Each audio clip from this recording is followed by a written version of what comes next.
নমস্কার, কৃষ্ণা স্টাইল ব্লগে তোমাদের সবাইকে স্বাগত জানাই। এখন সকালে আকাশ গিয়ে দুধ এনেছে। দুধটা ফ্রিজে থাকে তো, তাই নর্মাল টেম্পারেচারে আনার জন্য আমি একটু ঠান্ডা জলে ভিজিয়ে রেখেছিলাম। তারপরে এবার দুধটাকে আমি গরম করে নিচ্ছি। আর এদিকে মটর ভিজিয়ে রেখেছি, রাত্রি থেকে ভেজানো ছিল, বেশ নরম হয়ে গেছে। বিকেলে ঘুগনি তৈরি করব। আজকে সোমবারে আমি সকালে স্নান টান করে পুজো করব, তো ভাবলাম তারই আগে এইগুলো সব ধোয়া মোছা করে রেডি করে রেখে দিই, তাহলে আমার কাজের সুবিধা হয়। স্নান করতে যাওয়ার আগে কিছু জামা কাপড় আছে, ভাবলাম একটু গরম জল করে এগুলো ভিজিয়ে রাখি, তারপরে সবজি টবজি কেটে এগুলো ধুয়ে তারপর স্নান করতে যাব। স্নান করার আগে যদি কিছু কাজ গুছিয়ে রাখা যায় তবে রান্না করার সময় সুবিধাই হয়। তাই আমি এদিকে এবার সবজিগুলো নিয়ে বসে গেছি। সবজিগুলো কেটে ধুয়ে রেখে তারপরে যাব, কারণ আমি না খেয়ে থাকি, পুজো টুজো করে তারপরেই জল খাবো। সবজিগুলো আমার কাটা হয়ে গেছে, এবার ধুয়ে নিচ্ছি। আজকে রান্না করব ডিম আলুর ঝোল আর কুঁদরির পোস্ত, আর বেশি কিছু করব না।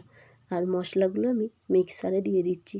টমেটোটাও আমি দিয়ে দিই, কারণ টমেটো দিয়ে দিলে পেস্টটা তাড়াতাড়ি হয়ে যায়। সকাল থেকে দেখতেই পেলে অনেক কিছু কাজকর্ম করলাম। এবার স্নান টান করে এসেছি, ঠাকুরের পুজোটা বাকি আছে, আজকে সোমবার, ঠাকুরের পুজোটা করে নিই, তারপরে যাব রান্না করতে, কারণ রান্না এখন অনেকটা বাকি আছে। স্নান টান করে আসলাম, এবার ঠাকুরকে জল দেব বলে এই জলের নতুন বোতলটা খুললাম। আর ওদিকে জামা কাপড়গুলো ধুয়ে নেবে ভেবেছিলাম, কিন্তু ধোয়া হলো না, অনেকটা দেরি হয়ে যাবে কাচাকুচি করতে গেলে, তাই চলে আসলাম। আগে এগুলো কাজ সেরে পুজো করে রান্না টান্না করে খাওয়া দাওয়া করে একদম কমপ্লিট করে তারপর জামা কাপড়গুলো ধুতে যাব। এদিকে দেখো ঠাকুরের জল একটু নিয়ে নিচ্ছি, দিয়ে পুজোটা সেরে তারপরে আসলাম রান্নাঘরে। খাবো।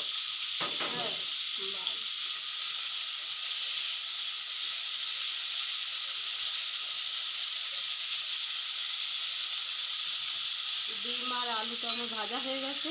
আকাশ বলতে আমি এরকম ভাজা ডিম খাবো না, তাই সাদা ডিম রেখেছি, এটা এবার ঝোল করে নেব। আর কুঁদরি আলুটা প্রায় হচ্ছে।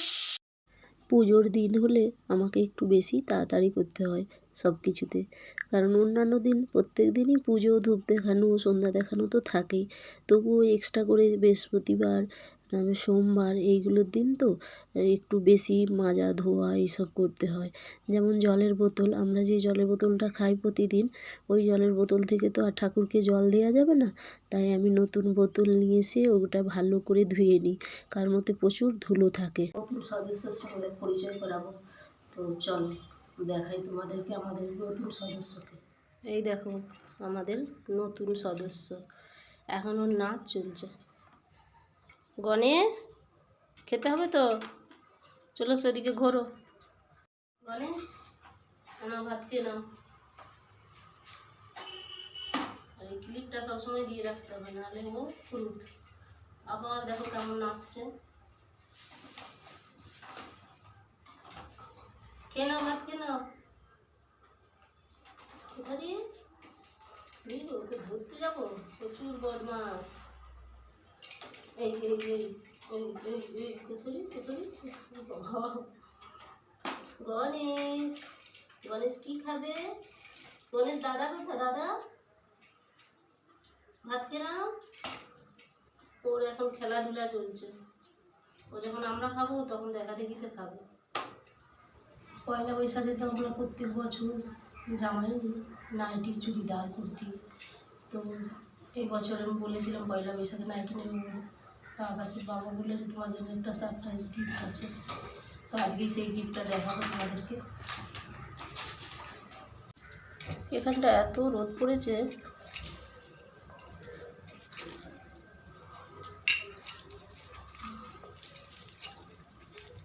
পয়লা বৈশাখের ছোট্ট একটা উপহার।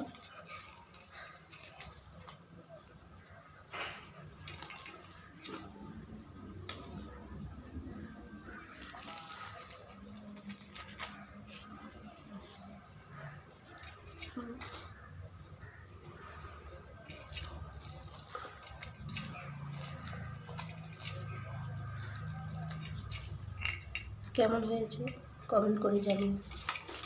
গণেশ খাওনি কেন? আরে কৌটোটা তুলে রাখতে হবে।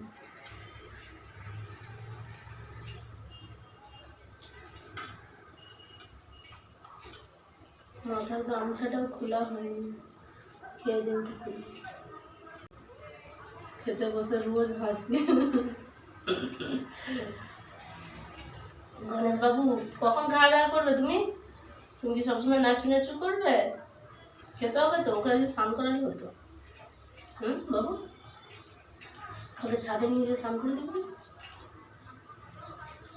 গণেশ স্নান করবে তো? গরম পাবে, গরমকাল পড়ে গেছে, এবার রোজ স্নান করে দেবো। শীতকালে স্নান করা নাই ভালো। ওই দেখো খাচ্ছে, আমার কি খাওয়া, খেলু করতে করতে খায়। ওই দেখো খাচ্ছে।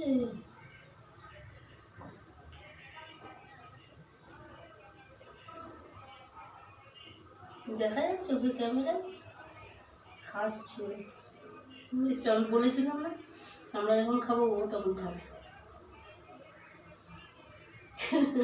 খেয়ে নিতে বলছে, কেমন বদমাইশি করছে ছেলেটা, দুটোই বদমাস।